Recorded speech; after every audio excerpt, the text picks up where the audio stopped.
On this episode of Nurses' Voices, we'll be talking with an expert in nursing human resources and in workforce planning about the current critical situation in nursing and what needs to happen in the future to solve our shortage issues. This is Nurses' Voices. Nurses' Voices is sponsored by Pfizer Canada. It is supported by the Canadian Nurses Foundation and the Canadian Nurses Association. Hi, everyone. I'm Gail Donner. And I'm Mary Wheeler. Welcome to our first episode of Season 2 of Nurses' Voices. Before we begin, we'd like to thank Pfizer Canada for their generous sponsorship of this season's Nurses' Voices. We're hearing a lot about nurses leaving their work and their profession. It's scary for the public and for all of us in the profession. But what is really going on? What do we know about who's leaving, why, and more importantly, what should we be doing about it? To help us understand the issue, we're very fortunate to have an internationally recognized nurse joining us this evening on Nurses' Voices. Welcome, Gail Tomblin Murphy. Thank you. Is Vice President, Research, Innovation, and Discovery and Chief Nurse Executive at Nova Scotia Health, and Director of the PAHO WHO Collaborating Center on Health Workforce Planning and Research at Dalhousie University. More relevant, Gail is an expert in health system strengthening and health workforce policy planning and research, and understands what we need to do to recruit and retain nurses in Canada. So I want to get right into it, right to the meat of the matter, if you will. And as I said in the intro, every day we're bombarded with stories about nurses leaving, about burnout, about moral distress, and more than that. So what can you tell us about the state of the nursing workforce in Canada? The pandemic definitely has shone a light on the very important part of the nursing workforce. Nurses care, they're compassionate, and they will work as hard as they can work to make a difference in the life of patients. And we've seen that each and every day. And so when you ask about where is it that we've been and where are we heading, I've been studying this work and have my background. I'm a critical care nurse. And the most important work that I have done in my career is caring for patients and their families to identify what their needs are, what they need, and how we can help them. We well understand retention and recruitment of nurses. We know things that need to be in place to value nurses right from the time that they're students and coming and making that transition to practice. We know that there's policy strategies that need to be in place to make sure we have safe staffing, for instance, to deliver care. We know that we need to support nurses in ways that are going to help them with their ongoing professional development. We know there's strategies to actually move forward to empower nurses to make decisions that impact them, to empower them to be the leaders that they are. But we've fallen short. And the reason that I think we really have fallen short is because the shortage of nurses, or the gap in terms of the nurses that we need that are required to deliver care, has not always been a hot topic until we're faced by a pandemic or until there's a global shortage of some kind. So health human resources has not been something that we have taken seriously across this country, and it's not something that we have paid attention to each and every day. You said we know what needs to be done. What does need to be done now? There's all kinds of evidence that talk about strategies that need to be in place to retain nurses. Examples of that would be, we have to have appropriate staffing patterns. We have to make sure we have enough nurses working with other team members to have all of the technology that they need to have in place to deliver the care that people require and they deserve. But oftentimes, we have actually done staffing in ways that we have allowed vacancy rates to continue. That is, to have underfilled positions that should be filled in order to move to complement. But oftentimes, we save money in the system by not filling those positions. That would be an example. But so then what we do is we expect nurses to be working longer We expect them to come back to work when they're needed, as opposed to self-scheduling and balancing their life with their school, perhaps, or their families, or their friends, or their exercise. And because nurses are incredibly committed, for years they have gone back to work, and oftentimes extra hours, extra shifts. And it's not to make extra money in terms of overtime. It's because they're compassionate and they want to have somebody there to deliver care. So if we think about staffing, that is one. The other thing is we really haven't paid attention to that early career nurse. We should be courting each and every day students, learners, people who have chosen to come into the nursing profession. And as employers, for instance, offer them the positions that they will be looking for so that they'll stay, they feel valued, they feel part of the system, that we're working with them on their career goals, that we're learning from them and changing a system to reflect new technology, new evidence, new ways of practice.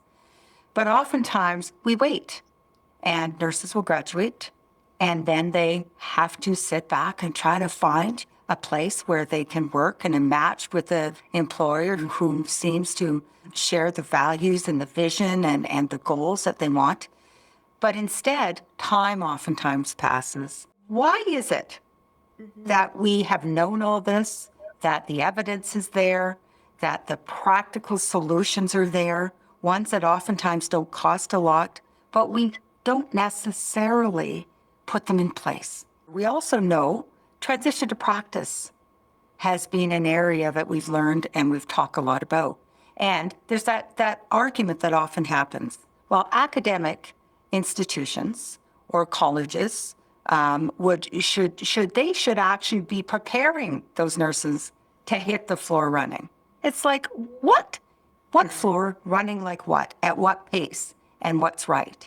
And so oftentimes the employer hasn't been involved enough, early enough, to make sure that the system is understood, the processes of care are understood, for instance, where employers are working closely with academic institutions and putting that nurse in the center of that decision-making.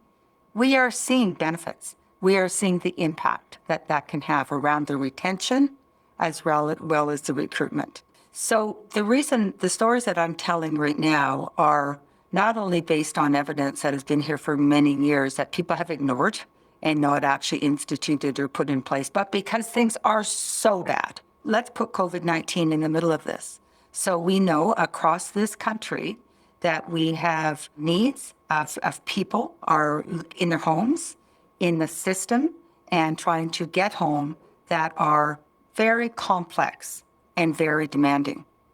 And we also know that given the care delivery team, and we're talking nurses today, that right now over 30% of the workforce is out as a result of COVID-19. And we see that each and every day in the system. We see it, light shone on it in the evening, and in communities who are incredibly vulnerable already, that the light has been shone on those communities.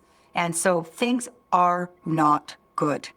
Where we are right now is things are so bad that we are actually partnering in ways that we haven't before. We're arriving at solutions that I've talked about in terms of bringing in volunteers, bringing in unregulated and regulated workers to work in ways that we can actually deliver mass immunizations, in ways that we can do public health measures and try to keep track of some of that. But at the same time, to deliver care to people, if we use that as an example with COVID, which is requiring a different kind of care than ever before.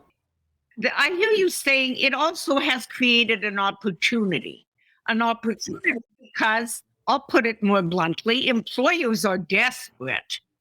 What is going to happen post-pandemic? What's going to happen to this spirit of, let's see what we can do if we work together?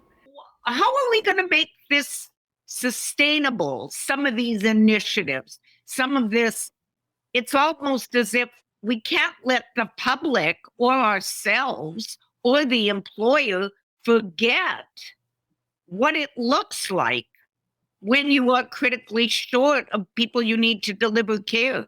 How many years have we been saying that we need to have nurses involved in decisions that affect them and impact them, that they need to be central to the decisions that impact patients, that they need to work with interprofessional teams and our medical profession in a way that they are, influencing change.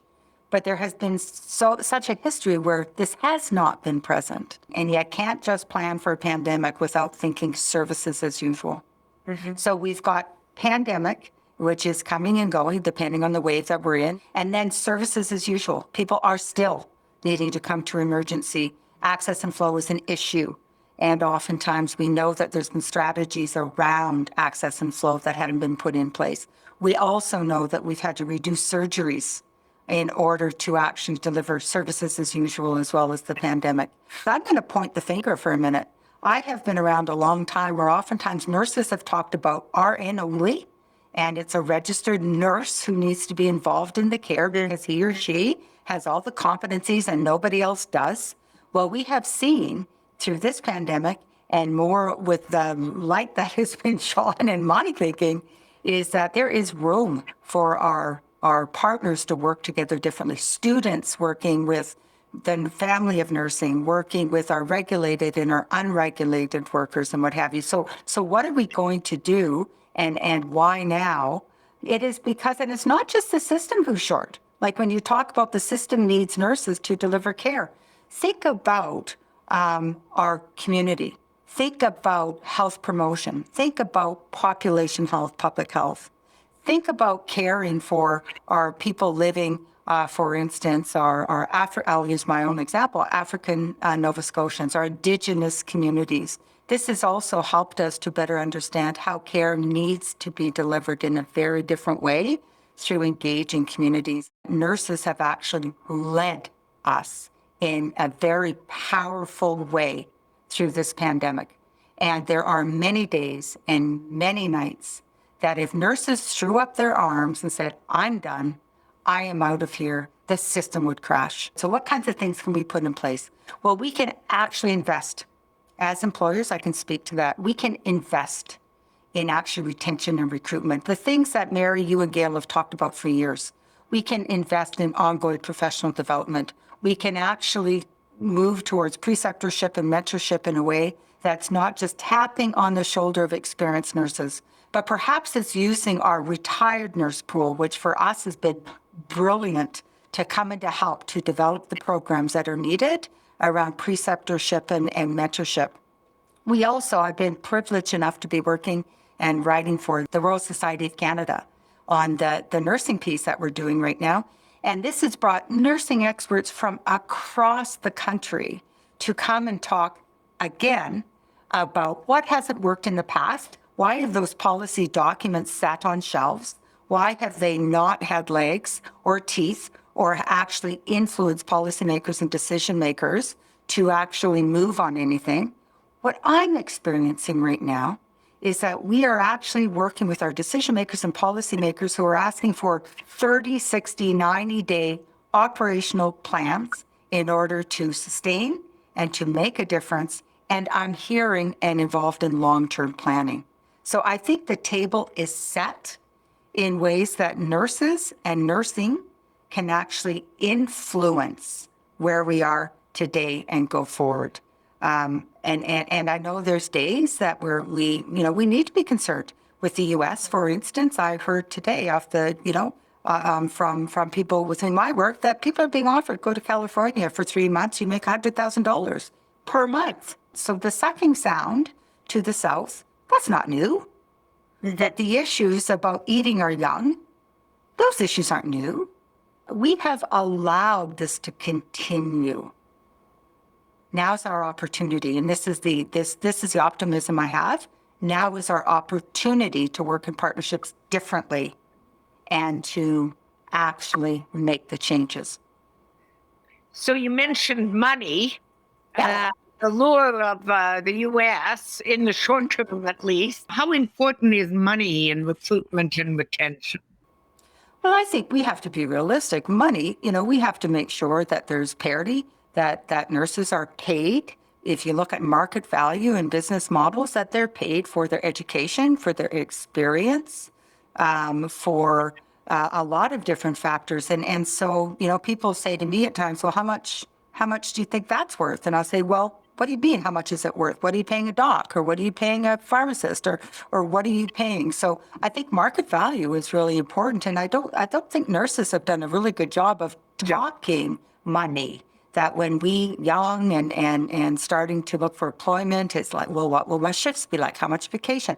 Like, I think we need to be asking how much money. And there needs to be, we need to look at incentives. We need to look at, unions have done a very good job around collective agreements to actually make sure that we have ongoing professional development and many other important incentives. But they've also helped us at times to look for increases that we should be getting. I work in a system where there's a lot of emphasis on medical professions. I work in a system where, as the chief nurse exec, where we continue until very recently to not even to encourage our optimization of scope. Why is it less than a year ago, that we had nurse practitioners underemployed? That makes no sense to me. When we know the impact nurse practitioners have on a variety for 20, 30 years, the difference that they can actually make. And because part of that has to do with physicians. And when physicians are in master agreement, we have to be incredibly careful. And once they're happy, then we can talk about salaries. We need to be talking across the board about salaries and incentives. We need to pay. And nurses, many work overtime. Many are finding ways to get the money and the incentives that they're looking for. But our studies for many years have shown that the more overtime that nurses do and the poor staffing patterns that we have, then the impact, that is a reduction in the quality of care, the emotional and physical exhaustion of nurses and all those things. You've been involved in those studies for many, many years. So we need to be talking about incentives, and we need, and salary is part of that. So the nurse that's working at the bedside, what does he or she need to do to move this agenda forward? When it comes right down to it, it's a system problem. And, we too often have blamed the individual. If we went around anywhere today, in any of our regional hospitals, in our long-term care, our community care, anywhere, nurses would be at the breaking point. They're exhausted, frightened, they're fearful. And what I would say right now is, with our new government and our new health transition team, there's some hope. Why is there hope? It's because a new premier, our Minister of Health, for instance, she's a nurse. And we've got a very strong team who have went to every end of the province. The difference is they had a listening tour. They listened. The difference right now is, from that listening tour, there are plans, 30, 60, 90, with investments, money, people, and strategies. So some of the strategies that I opened with in terms of optimization of scope, mentorship and preceptorship, early transition programs, and hiring nurses, for instance, when they're early learners in their second year of the program, we've talked about those things before. The difference now, and I hope, and I would put a plea out to governments and systems across this country to actually rectify at this point, to actually invest in these strategies. And if we don't, and if there isn't that commitment to do it differently this time, then I think we need to be incredibly concerned. We have had these huge gaps for many, many years. The strategies have been before us, but oftentimes the political pieces get in the way. Well, the pandemic has actually made, whether you're a political player, whether you're a decision maker, whether you're a community member, whether you are, it doesn't matter what part of the system that you find yourself in, but most importantly, that the changes now are incredibly important. You look at the media every night. We have our infectious disease experts who are talking about, we have our ICU physicians and this and that. And then the stories they capture of nurses are the nurse who's just falling apart. Exactly. Okay, they are falling apart, but give them the voice to actually talk about what are the problems? What would make a difference? What would make a difference for them? For them to be home with their families, to have some downtime, and add to that, at least 30% of the workforce is out because of they're positive themselves or they've been in contact with somebody. So, I think that it's a system issue on so many levels, but I am very optimistic. And it's the work that you guys have done and many others have done. If we can put feet to the fire, and this is the last go of actually investing in retention and recruitment strategies, because now is our opportunity. And I am fearful that if this passes and we move into a place where we become complacent, it's an endemic and we're going to live with this. And then the next surge comes. So I really believe from a lot of different perspectives and involvement that I've had that now is the time, but we've got to listen and we've got to respond. How many times have we talked 80-20, where 80% is care delivery, 20% is for nurses to actually, develop their leadership skills, to mentor, to precept, to maybe get involved in some research or to do something different. If we mean it and we value the nursing workforce, now is the time to make those differences. You've gotten a lot of traction in Nova Scotia.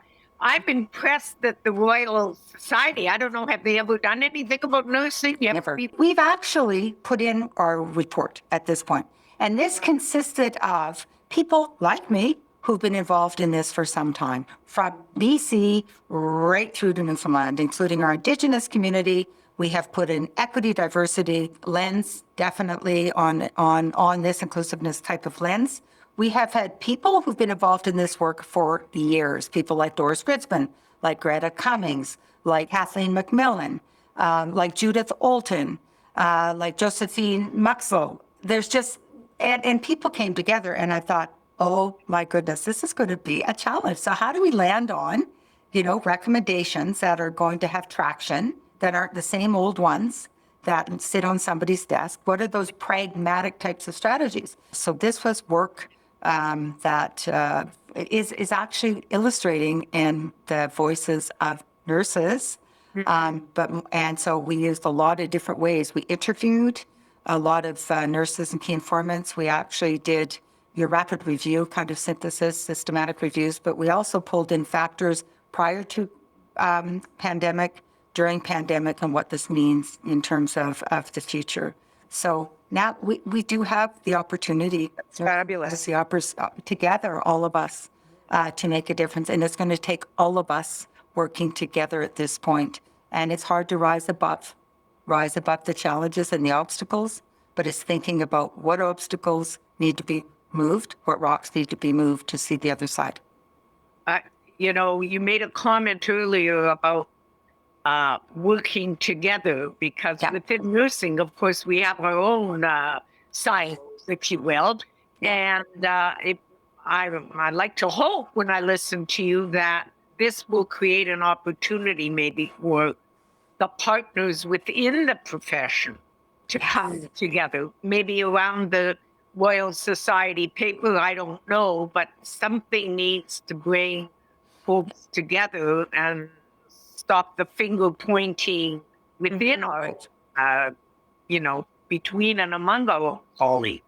I agree. And if you think of examples in long-term care, for example, if you think about what's happening every day in our emergency, in our critical care, in our med-surg areas, if we think about any sector, we think about public health and immunization and testing and contact tracing and all of that. We're only moving towards success by working together. So it's thinking about what are the competencies and what are the knowledge and skills that providers have, and let's put them together to work together, as opposed to the protectionism and the silos and nursing has been very rough on nursing. And I think that we're at a time and a place that this scenario has changed, that we see licensed practical nurses working incredibly well with registered nurses, with nurse practitioners and our PCWs and others. So I think that the day has come to remove those silos, and I think we're getting there. This is for me, Gail, a good news story. And I think it'll be timely. Even this document you say is about to be released. Yeah. This first episode of Nurses' Voices, I think it'll be good that we attach some resources so that it goes back to the question I keep asking, that nurse at the front line, instead of saying, well, that's nice for them to be talking about it, but what does this really mean, to be able to make the linkages and to show the strategies. So I'm optimistic also, just based on our conversation. But before we close, I'd be curious, on a personal note, you're very passionate about this topic. You talked at the beginning that you started in critical care as a clinician. So how did you make the shift? Thanks for asking that. And I think probably the best part of my career ever was being a critical care nurse and being in the middle of the life of patients and their families and loved ones in a way that we cut right to the chase. That the conversation was always very valuable. It was meaningful to the patient, which was most important. And that passion, really led me to trying to bring that passion. I taught critical care nursing and then I went into nursing education and it was history. I did my PhD, which I think the focus on understanding the needs of people and the care that they need and who delivers that care and the different ways that we can do that was, I thought at the time, something that everybody knew a lot about. That's what I think my passion has continued, because it's been focused on the needs of people and building systems around that and the workforce as well.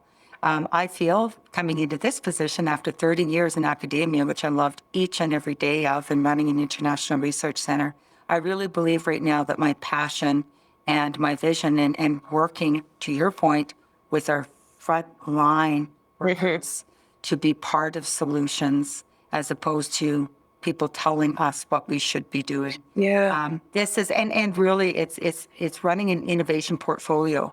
So it's coming, always thinking, never go to no. Think about how do we actually come up with innovative solutions to do things differently and to test and try them and to evaluate them. So we need to have passionate leaders. We need to have people who don't themselves as leaders don't get burned out, that they feel passionate, and then we've got to find ways to support that. And Mary, to you and Gail, who have for many years and continue to move forward the importance of just that passion, leadership, empowering people and finding realistic strategies to do that. I think you've been incredibly helpful. And I would really encourage you to continue to share your messages because they definitely are sticking. Thanks. On that note, I think it's very appropriate for us to say thank you very much. You've definitely given all of us lots to think about, that's for sure. And I think following up from what Mary said, when the Royal Society paper comes out, we'll make sure that our colleagues have access to it, and nurses can bring it to the attention of their employers and colleagues, etc. So yeah, there sure is. Let's just say thank you very much. Thanks a lot, Gail. Thank you. Thank you for inviting me. And we definitely will make sure that you get everything that you need to help with some of this. And I'm glad we've made this connection. And I look forward to our ongoing work together. Very important work. Thank you for joining us for the first episode of Season 2 of Nurses' Voices. We've been talking about a timely but very complex issue, and we've just touched the surface. But hopefully this has answered some of your questions and concerns and given you some food for thought. Thanks again, and we look forward to seeing you in future episodes. You can view and listen to Nurses' Voices on a variety of platforms, including YouTube and Apple Podcasts. Please click the subscribe button to ensure you don't miss an episode of Nurses' Voices. And remember, if you want to give us any feedback, please connect with us through nursesvoices.ca, and remember to sign up for our e-newsletter. Nurses' Voices is sponsored by Pfizer Canada. It is created by Donna Wheeler. It is produced by Sector Limited. It is supported by the Canadian Nurses Foundation and the Canadian Nurses Association.